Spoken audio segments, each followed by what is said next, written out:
Howdy everyone, my name is Nathan Donnelly and this is Northwest Resilience, and I wanted to do a recap of the finale episode of Alone Season 6, of which I was a participant of. This just aired last Thursday, and there was only 3 of us left, and I wanted to give a breakdown of how the whole thing went down, and some pretty big things went down. It was my last day out there, and I know a lot of people have a lot of questions about what happened with the huge fire that they saw and all the spoilers beforehand, and just everybody's experience out there. So I'm going to give as good an account of what happened to me out there as I can, and also a little bit of commentary on what I thought might have been going on with Wonia and Jordan, who were the other 2 remaining participants out there. Things were getting pretty hairy by the last 2 or 3 episodes of the season, and to say the least. And I know a lot of people are kind of still hanging on what exactly took place out there, and we don't really get to see all of it on TV because maybe 1% of the footage that we shoot can get edited into a 40-minute television show. So I'm going to go through how I saw things and how I experienced things, and hopefully answer any questions you guys have. If I didn't cover something, put it in the comments down below, and I've been pretty good about getting back to people on YouTube. Also, please subscribe to my channel. I'm going to be doing a lot more content on this channel, and a lot more stuff to do with the show, a lot of stuff on the skills that got me on the show, just a lot of who I am. This thing behind me here, that kayak up there, is becoming a bigger part of my life these days. I'm going to be doing a lot more adventure kayaking. I do overlanding trips. I'm an adventure motorcyclist, in addition to be a survivalist, bushcrafter, and I also do a lot of disaster preparedness stuff as a career. So all that content is going to be on there. Some of it's fun, some of it's survival, but it's all pretty interesting, and I'm really looking forward to having more people on there. This in the background is my home. This is the Salish Sea, and this is where I wanted to do my video. So episode 11, Fire and Ice, the season finale, starts on day 70 with Jordan inside his shelter, has his little his infrared camera on, and a little white ermine crawls through the bottom of his doorway and steals a rabbit hide that he's got all dried in there. Those little critters, the weasel family, he calls it a marten, which is a close relative of it. It's actually a really close relative of the wolverine too, which was a real common animal out there for us, and the largest animal that ever set foot on my piece of land that I was on. It's only 0 degrees, and there's a lot of talk about Jordan only eating a lot of protein and not getting enough fat in his diet, and he's withering away, and there's something to that compared to what Wonia and I were eating, and most everybody else. He had a lot more fat in his diet than any of us, and I know they played that up a little bit. There was actually earlier on in the season when they would do our medical med checks, which is an every 10 or 15 day visit. They were using a scale that wasn't working properly in the cold that we were in, and I guess it read our weight maybe 10 or 15 degrees lower than it actually was. And after that point, they stopped letting us see what our true body weight was by covering it up with a notepad whenever they'd come and check our weight. So it screwed with people's heads a little bit. I saw it was off enough to know that the scale was broken, and I told them so myself. And I was a little bit annoyed at the fact that they weren't sharing medical information of us with us, and I'm pretty sure there's probably laws against that, but it really messed with people a good bit, and Jordan included. I don't think it was bothering Jordan quite so much. My understanding is it wasn't bothering Jordan quite so much as they made the edit to be, but they had weeks and weeks, we're really over a month of footage for them to pick out any little slightly negative thing he might have said about anything and turn it into something that is the only thing that you guys saw. So he killed a moose. he had hundreds of pounds, literally 200 pounds of moose meat left when they picked him up. I think I heard him or read him on Facebook. He had 200 pounds of moose, 60 pounds of fish, a whole wolverine, and a stack of smoked rabbits that he had gotten. So he wasn't hurting for food. He was going to make it into probably early spring, quite handily. So we'll go on that a little bit. He comes out, goes to his meat cache, which is an elevated thing up on 3 poles, and realizes that he left his ladder up to it overnight, and that's a mistake that wolverines will capitalize on like that. They are hated by a lot of people in the far north for exactly that reason. They do not miss a thing, and that's exactly the kind of mistake I would make back at home. I actually commented that to him in an earlier post on Facebook. It's just exactly the kind of absent-minded thing that I do nearly every time I walk out the door at home and forget my keys or my phone or my wallet or whatever. I'm famous for that stuff. So it happens to all of us. So now that's how it goes. Then it moves to me, and I am putting my belt on. I actually had been wearing my belt over my parka for quite a while because I needed something to keep my knife strapped to the outside of my parka. I couldn't have my belt knife doing that because I couldn't, here I've got a belt knife on right now, and I had several layers on underneath my normal pants and then a pair of bibs that went on over the top of that. I wasn't wearing outer pants for my outers. I was actually wearing bibs. So in order to access my knife with my parka on and my bibs on, I had to have a belt on around my waist. So I took my belt off and wore it outside of my clothing so that I could have access to my knife at all times. And I think I actually had my tourniquet on there too because I was using my axe so often. I wanted to keep that handy right away. But at some point I'd gotten so skinny that my pants were falling down inside of my bibs still, and I needed to take my belt off and put it back on my pants on the inside. I believe I just made a parachute cord waistband for my knife to hang on after that. But it looked like I had lost about 6 to 7 inches of waistline when I was holding the belt, counting the holes on there, and that was with the addition of 3 pairs of merino wool long underwear on, or 2 pairs of long under and 1 pair of boxer briefs, which I was not wearing going in when my pants fit almost too tight to wear. I went from almost too tight to them falling off with the addition of all those layers, and it's lucky that I put my belt back on because it would have burned up later on. I'll talk about that in a bit. But this is the belt right here, and I made it special for the show just maybe a night or 2 before I flew out, and it's a pretty important item of mine now. It's one of the few things I was able to bring back that I didn't lose in the fire, so I'm happy to have it today and wear it all the time. I talked a little bit about, back to my weight loss. I had actually, after I had been extracted, I had been weighed again and lost over 26% of my body weight, my total body weight. That's actually probably a very conservative number because I was also extremely constipated and had, I would say, a couple of quarts worth of waste inside of me that I needed to evacuate over the next several days, and it actually did hospitalize me, I think maybe 3 or 4 days after I came out. Luckily that was all the problems I had coming out was that as far as a lot of people, when they stay out for 72 days, they don't go back with their digestion fully intact. And I'll talk a little bit more about what I did to keep my train running and at least partially so that I could stay out there.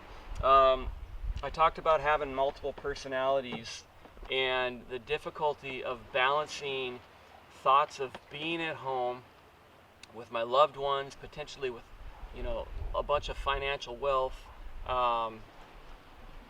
food, all the things that we all have for the most part when we come home at the end of the day, and the need to stay out there in order to be the last one, to win that prize, to go as deep as I needed to go with myself, to do all those things.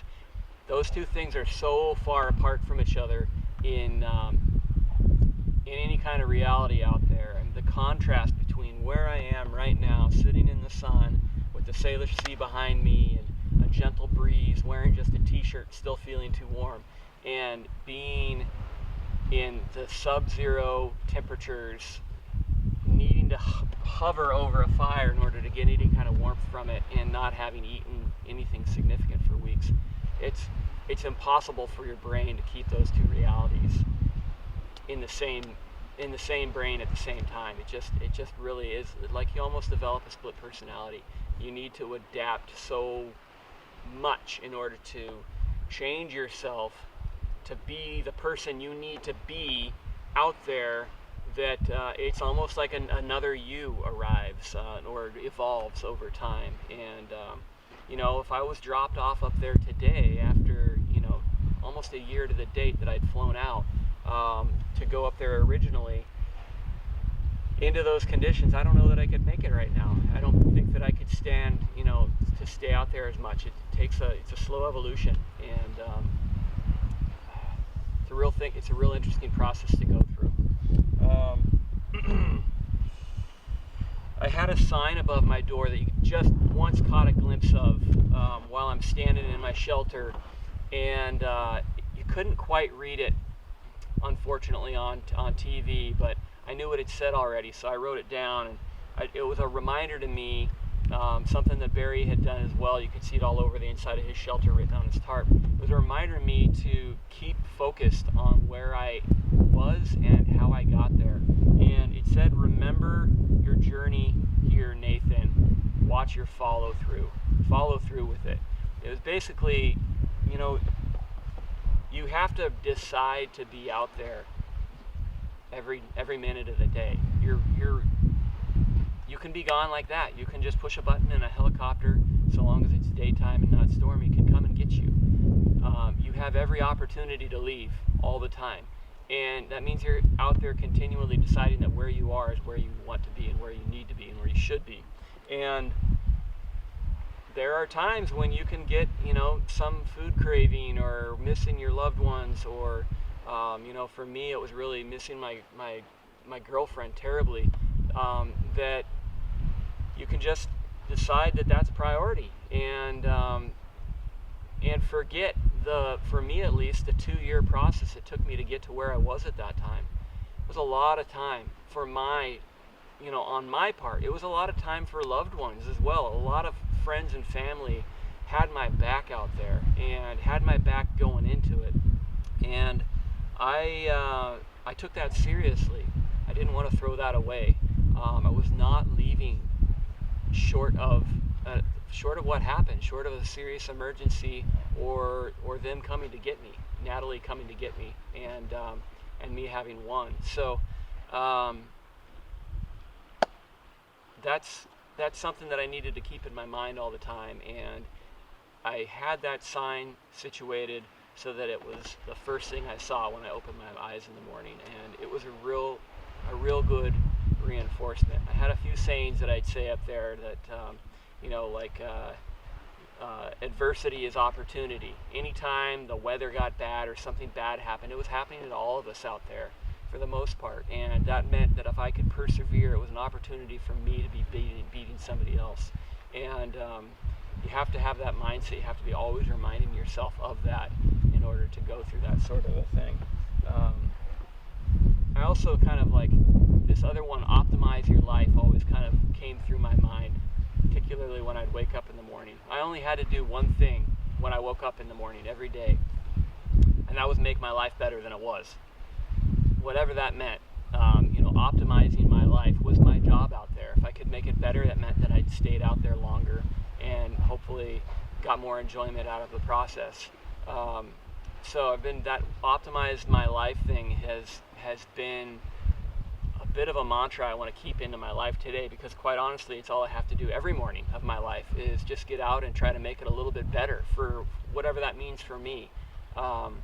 So if you're going to be out there for that period of time, you're going to come to places within yourself where what really matters is simplified to the point where you can just remember it like that. You can also just as easily forget it though, and that's why I had those signs up. I go out of my shelter to check my gill net, and it is -6 degrees Fahrenheit and windy as the dickens, 20-30 mile an hour winds probably. You can see snow drifts kind of forming out on the surface of the lake. And I had put my net in the day before, and I wasn't really sure how it was going to work out. I had never seen a net deployed with the method that I had used, which was to take a long pole, like a teepee pole, and then I draped my net off of that pole like a curtain, and then I chopped the channel in the ice so that I could push that pole underneath there, and then because of its own buoyancy would keep the net floating.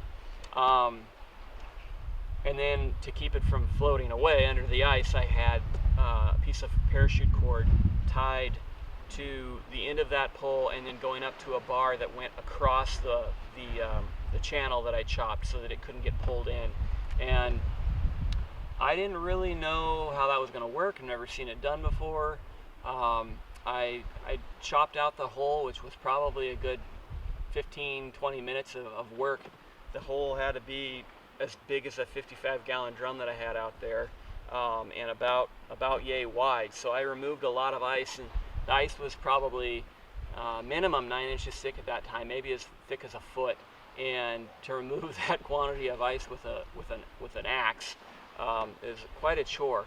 In addition to removing the ice, once you get to the point, I was trying to remove the whole channel kind of in one, so it all went down at the same level together rather than start at one end and chop my way through. I wanted to bring it all down together because once you break through to the water, every strike of your axe splashes water up onto you. So I was just covered in water, and that freezes to you instantly when it's -6 and windy outside. So I had water literally freezing off the end of my nose, like I had an icicle on the end of my nose at one point, which I thought was pretty well impossible, but it happened.